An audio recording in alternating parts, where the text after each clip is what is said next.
नमस्कार दोस्तों, मैं राजेश दुदानी एडवोकेट आज आपके साथ डिस्कस करने जा रहा हूं डाइंग डिक्लेरेशन के बारे में। दोस्तों, डाइंग डिक्लेरेशन यानी मृत्युकालिक कथन।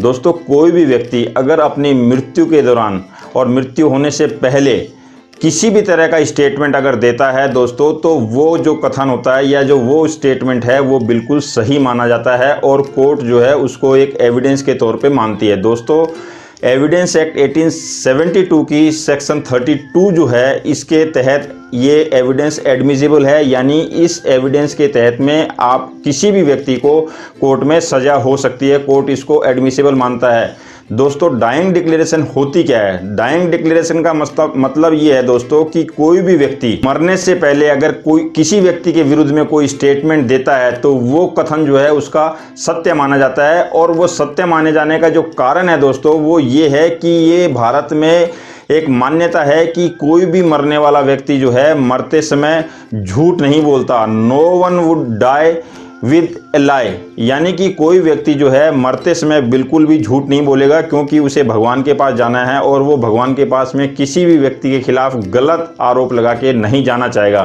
क्योंकि दोस्तों, अगर उसने किसी तरह का कोई आरोप लगाया है तो वो एक बहुत ही स्ट्रॉन्ग एविडेंस माना जाएगा।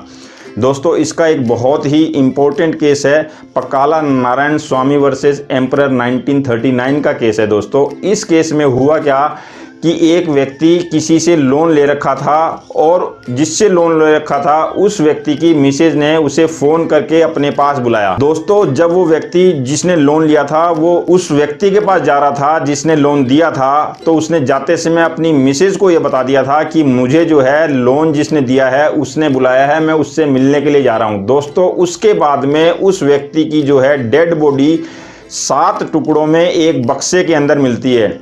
दोस्तों, उसके बाद में जो उसकी मिसेज है मरने वाले की, उसने ये बताया कि मेरे हस्बैंड ने मुझे जाते समय ये कहा था कि मैं जिससे लोन ले रखा है उसने मुझे बुलाया है और मैं उसके पास जा रहा हूँ।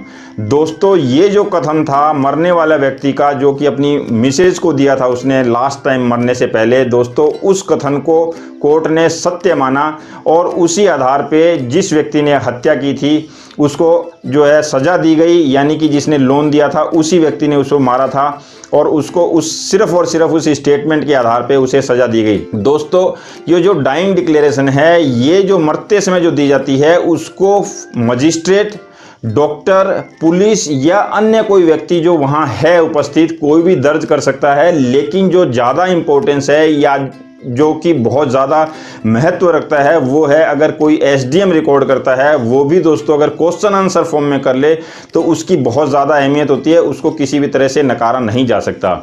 दोस्तों, एक महत्वपूर्ण बात ये भी है कि कोई भी व्यक्ति मरने से पहले लिखकर, बोलकर या फिर इशारे से दिया गया कथन भी जो है दोस्तों वो डाइंग डिक्लेरेशन के तहत आएगा। दोस्तों, एक बहुत ही इंपॉर्टेंट केस है प्रिंस एम्प्रेस वर्सेस अब्दुल्ला।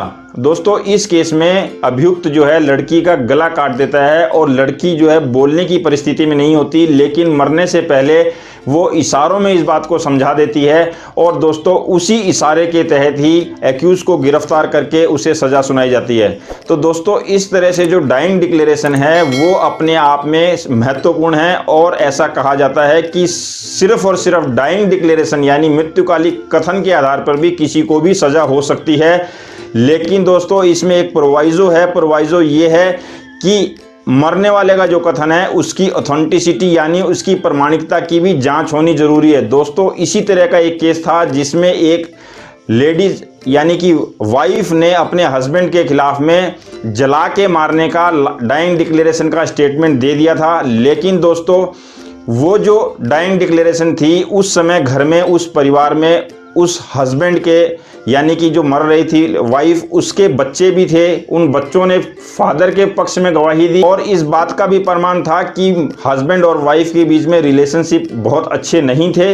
और तीसरा जो कारण था सर्कमस्टांसेस का, वो ये था दोस्तों कि हस्बैंड ही अपनी वाइफ को जलने के बाद में हॉस्पिटल लेके गया था। तो दोस्तों, ये 2-3 चीज़ों को सर्कमस्टांशियल एविडेंस पे देखा गया और वहाँ पे जो है डाइंग डिक्लेरेशन को इम्पोर्टेंस नहीं दी गई और वहाँ पे उस हस्बैंड को जो है सज़ा नहीं हुई क्योंकि उसने उसको नहीं जलाया था, वो डाइंग डिक्लेरेशन नहीं मानी गई। दोस्तों ये जो सिद्धांत है ये लेटम मोर्टम एक लैटिन वर्ड है जिसके तहत ये कहा जाता है कि मृत्यु के दौरान दिया गया कोई भी स्टेटमेंट, उस सिद्धांत के तहत ये जो है डाइंग डिक्लेरेशन कार्य करती है। और डाइंग डिक्लेरेशन का मतलब ये है कि कोई भी व्यक्ति अगर अपने मरने से पहले कोई भी स्टेटमेंट देता है तो उसको जो है कोर्ट एविडेंस के तौर पे सेक्शन 32 एविडेंस एक्ट के तहत में एडमिसिबल यानी कि मान्य समझती है। तो दोस्तों इस तरह से ये था आज का डाइंग डिक्लेरेशन के बारे में डिस्कशन।